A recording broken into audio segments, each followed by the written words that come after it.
감사하면서 살 수 있다는 게 얼마나 행복한 것인가. 반대로 감사할 수 없이 계속 불평과 또 원망이 나오는 그런 마음으로 사는 삶이 얼마나 불행한가. 참 그런 마음이 많이 들었습니다.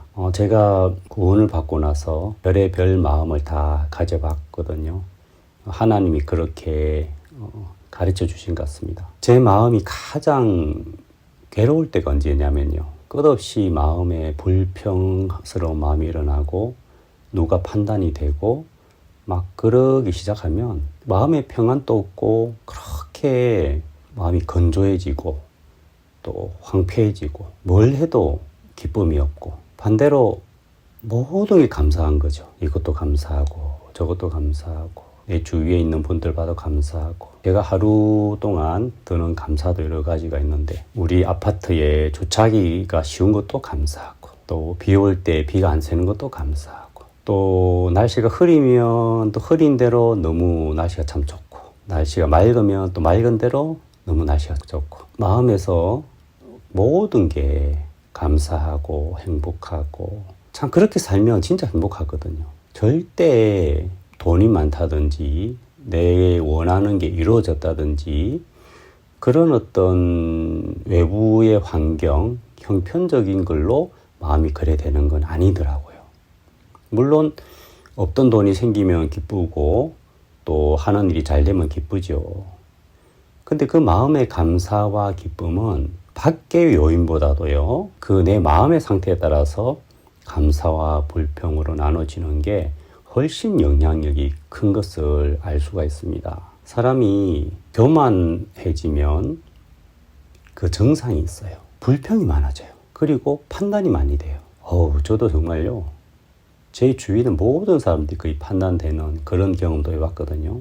한심하고 또 어떤 사람 보면 아이고 교회 안에 이렇게 구원을 받았다 하면서 참 저렇게 영적인 게 없냐 싶고 뭐 그런 게 많이 보이고 그랬어요. 근데 예수님은 뭐라 했냐면 내 형제의 눈에 티가 보이면 먼저 너의 눈에 들보를 빼라. 들보가 얼마나 큰 건지 참 예수님은 비유도 그렇게 드시더라고요. 웬만한 들보는 나보다 더 큰데 그게 내 눈 속에 들어있다. 예수님이 그렇다면 그런 거죠. 그러면 그 말씀대로 하면은 내가 다른 형제의 어떤 눈에 티가 보이면 저 형제 왜 저렇지 하고 판단이 되면 일단 잠깐만 예수님 그렇게 말씀했네. 형제의 눈에 이 티가 보인다는 것은 내 눈 속에 들보가 있다는 것 아니냐. 나는 그걸 생각 못했는데 내 속에 빼야 할 들보가 있구나. 그렇게 이제 말씀을 따라서 살펴보다 보면 그 들보를 발견할 수가 있죠. 그러니까 항상 원인은 내 밖에 있는 형제의 눈에 티가 원인이 아니고 진짜 원인은 내 눈 속에 들보에 있는 것이었어요. 제가 그런 부분을 이 교회 안에서 많이 경험했기 때문에 조금 자세히 한번 설명을 좀 해드리려고 합니다. 마음의 이 교만은 마치 독사의 독 같아요. 독사가 쥐를 잡아먹는 그런 영상을 한번 본 적이 있는데 일단 물어요. 그리고 나서는 놔두더라고요. 그 생쥐가 일단 도망가는데 그 몸속에 그 독이 퍼지면서 점점점 힘을 잃고 죽더라고요. 그러면 이제 그 여유롭게 독사는 그 쥐를 삼키죠. 그런 것처럼 사단이 우리 마음속에 교만이라는 독을 싹 넣어줘요. 마치 그 우리가 모기에게 물릴 때 그 잘 못 느끼잖아요. 모기가 아주 지혜롭게 몸에 붙어가지고 그 빨대로 이제 그 피를 빨아먹는데 그렇듯이 사단이 우리 마음에 교만이라는 그 마음을 넣어줄 때는 절대 우리가 느끼지 못하도록 하는 거죠. 그러면서 슬그머니 우리 마음에 그 교만이라는 마음을 넣어주는데 근데 이제 그 순간 그 교만한 마음, 높은 마음이 마음에 딱 들어오는 그 순간이 언제냐 하면은 박옥수 목사님은 말씀하시기를 흐뭇한 마음이 들 때 예를 들면은 이 노래하는 분이 관중 앞에서 막 잘 부르고 막 박수 갈채를 받고 인사하고 딱 돌아서면서 마음에 흐뭇한 마음이 들 때 그 마음을 받아들이면 그 사람은 끝이 난다는 거죠. 왜? 그게 마치 독사의 독을 받아들이는 것과 같기 때문에. 일단 흐뭇한 마음을 받아들이면 속으로 내가 잘하는구나, 인정받는구나, 남들이 날 이렇게 생각하는구나, 내가 괜찮은 사람이구나 하는 마음이 들면 그때부터 이 사람의 영혼은 이상하게 흘러가는 거예요. 그러면서 더 배울 수 없는 마음이 되고 마음에 바람이 들어가지고 그렇게 자기가 자신이 그렇게 된 줄도 모르면서 그렇게 비참하게 되는 거죠. 신앙도 그렇고요. 그래서 박옥순 목사님이 흐뭇한 마음 받아들이면 망해 하면서 이제 그렇게 말씀하셨는데, 실제로 우리 마음속에 어떤 내가 뭘 잘해서 남들 인정받는다 하고 싶을 때 흐뭇한 마음이 들 때 그때 정신 바짝 차려야 돼요. 내가 이 마음 받아들이면 나는 사단에게 잡히는 것이구나. 내가 잘한 게 아니지. 그래서 예수님 그렇게 말씀하셨잖아요. 너희들이 이 모든 일을 행한 후에 나는 무익한 종이라. 내가 하여야 할 것을 한 것뿐이라 할지니라. 그렇게 했잖아요. 내가 진짜 수고하고 내가 정말 땀을 흘리고 잘했다고 싶은 마음이 들 때 사단은 우리 마음에 그 흐뭇한 마음을 넣어주려고 할 그때 예수님이 그렇게 얘기를 하라는 거예요. 첫째, 나는 무익한 종입니다. 난 도움이 안 되는 사람입니다. 그 다음은 내가 하여야 할 것을 마땅히 한 것뿐입니다. 당연히 내가 해야 될 일을 한 거예요. 근데 해야 할 일을 했다고 내가 잘했다 하고 그 마음 받아들이는 그 사단이 그렇게 주는 것이죠. 그래서 항상 우리 마음속에 마치 모기가 우리가 알지 못한 사이에 피를 빨아먹듯이 우리 또 모르는 사이에 우리 마음속에 흐뭇한 마음 받아들이고 내가 괜찮구나 라고 하는 그 달콤한, 아주 달콤해요 그거. 내가 좀 괜찮구나, 남들이 날 인정하는구나, 그 마음 받아들이는 게 너무너무 달콤해가지고 내 마음에 꿀떡하고 넘어가는 거예요. 이 잠언에 보면은 음녀의 비유를 많이 했습니다. 진짜로 그 예쁜 여자가 나를 유혹하면 그게 달콤하게 느껴지고 정말 그 유혹에 넘어가고 싶은 마음들이 들 수밖에 없을 텐데, 하지만은 그 유혹을 받아들이면 나는 가정도 깨지고 아이들한테도 부끄럽고 정말 비참하게 되거든요. 그 달콤함 때문에 비참해진 사람이 너무너무 많아요. 영적으로도 그렇다는 겁니다.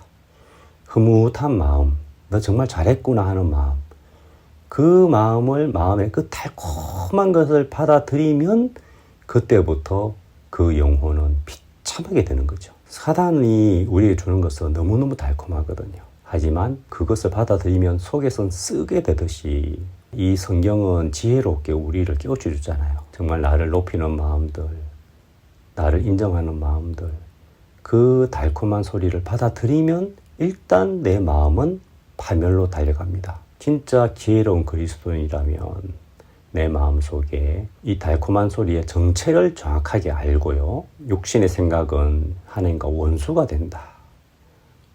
이 소리가 하나님과 원수구나 하면서 장성한 그리스도인이라면 내 마음에 그런 사단이 주는 달콤한 소리를 계속 씻어내고 거부하고, 어느새는 나도 모르게 받아들이는 게 있어요. 그럼 돌아보면서 내 마음이 높아져 있는 걸 발견하면 다시 돌이키고, 하나님 정말 내가 교만했습니다. 그렇게 돌이키고 겸비하게 말씀이 우리를 이끌어주는데, 그 말씀이 이끌어주시는 길로 우리가 마음을 낮추고 겸비한 길로 가다 보면 그렇게 행복하고 그렇게 감사한 게 마음에 가득하게 되는 거예요. 하루를 살아도 끝없이 올라오는 감사, 행복, 주님의 사랑에 젖은 마음, 그 모든 게 어디서 나오냐면 정말 내가 은혜를 입을 수 없는 인간인데 진짜 은혜를 입었을 그때 내 마음에 행복이 막 솟아나오는 거죠. 끝없이 행복하고 싶다면,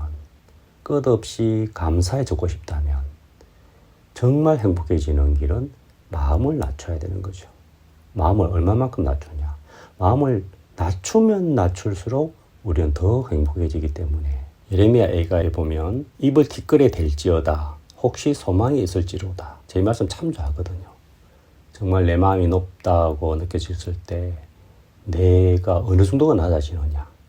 입이 티끌에 닿을 때까지 가장 바닥으로 때리는 자에게 뺨을 향하여 수욕으로 베풀릴지어다. 이는 주께서 영원토록 버리시지 않으실 것이며 저가 비록 근심케 하시나 그 풍부한 자비대로 긍휼히 여기실 것입니다. 때리는 자에게 뺨을 향하여 수욕으로 배불릴지어다. 때리는 자가 누굽니까? 나에게 그런 일을 허락하신 것은 하나님이잖아요. 하나님이 나를 때리신다면 하나님 그분께 내 뺨을 내드리고 수욕으로 배부르게 해드려야죠. 그게 진짜 그리스도인의 자세고, 우리가 낮아져서 더 이상 내려갈 데가 없을 만큼 낮아진다면 하나님의 말씀이 그 낮은 곳으로 임해서 하나님으로 기쁘고 감사하고 행복하게 만들어주는 거죠. 무엇보다도 우리 마음이 행복하고 싶으면 마음을 낮춰야 되고요. 높아지는 마음을 받아들이게 되면, 그 달콤한 음성을 받아들이게 되면 정말 괴롭게 되고, 더 무서운 것은 하나님을 대적하는 대적자가 되는 거죠. 제가 이제 이런 일을 여러 번 겪다 보니까 어떨 때 제 마음에 막 불평이 많이 생기고 자꾸 거슬리는 사람이 생기고, 저 사람 또 왜 저래, 저 사람 왜 저래, 한 2명, 3명 딱 그러면 이제는 조금 제가 눈치를 채요. 아, 내가 지금 좀 이상하구나. 하나님 하면서 제가 성경을 펴면서 하나님 가르쳐 주십시오 하면 하나님 말씀을 딱 주시는 거예요. 그렇게 정신을 차려보면 내가 굉장히 위태한 위치에 있었다는 것을, 벼랑 끝에 있었다는 것을 발견하게 되면서, 야, 하나님이 나에게 이렇게 마음을 낮출 수 있는 길을 안 주셨다면 어떻게 됐을까? 내가 괴물이 되었겠다 하면서 돌이키게 되는데, 그래서 진짜 하나님의 사랑은 내 마음을 낮춰주시는 그 하나님이라는 것을 느낄 때가 있거든요. 그리스도인이 가장 중요한 것은 무릇 지킬 만한 것보다 내 마음을 지키라. 이에서 생명의 근원이 난다고 돼 있잖아요. 내 마음을 지키는 것이 가장 중요한 것이죠. 사단이 속여서 우리 마음을 높여가는 그 길, 달콤한 그 길을 뿌리치고 정말 마음을 낮추고 하나님과 가깝게 되는, 하나님의 말씀과 가깝게 되는, 그래서 계속 감사가 솟아나는 그런 복된 삶을 살게 되기를 바랍니다. 감사합니다.